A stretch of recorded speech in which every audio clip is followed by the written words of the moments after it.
บ่ดว่าเฮ้ยใจบ่กล้าสิความคงมาหยังเด้คือมันตายข้าหูคือกับปูย่ำแรงก็ตี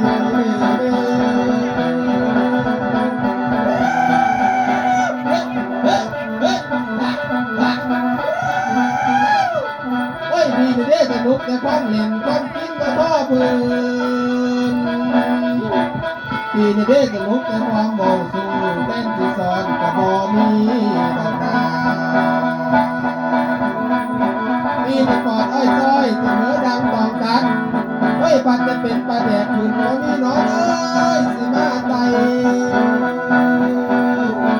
เฮ้ยปัดจะเป็นต้นไม้เพื่อสิเกี่ยวก็บ่มี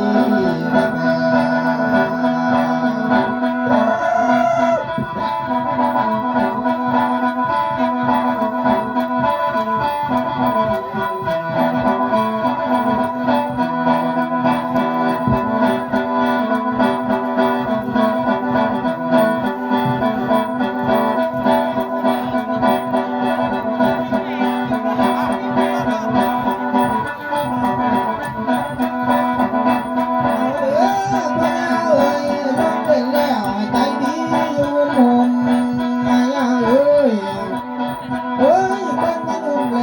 บ่มีให้อยากที่ดินเด้คนงานเด้อ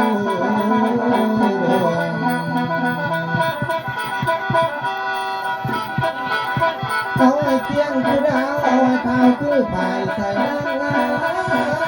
มอยู่เด้อ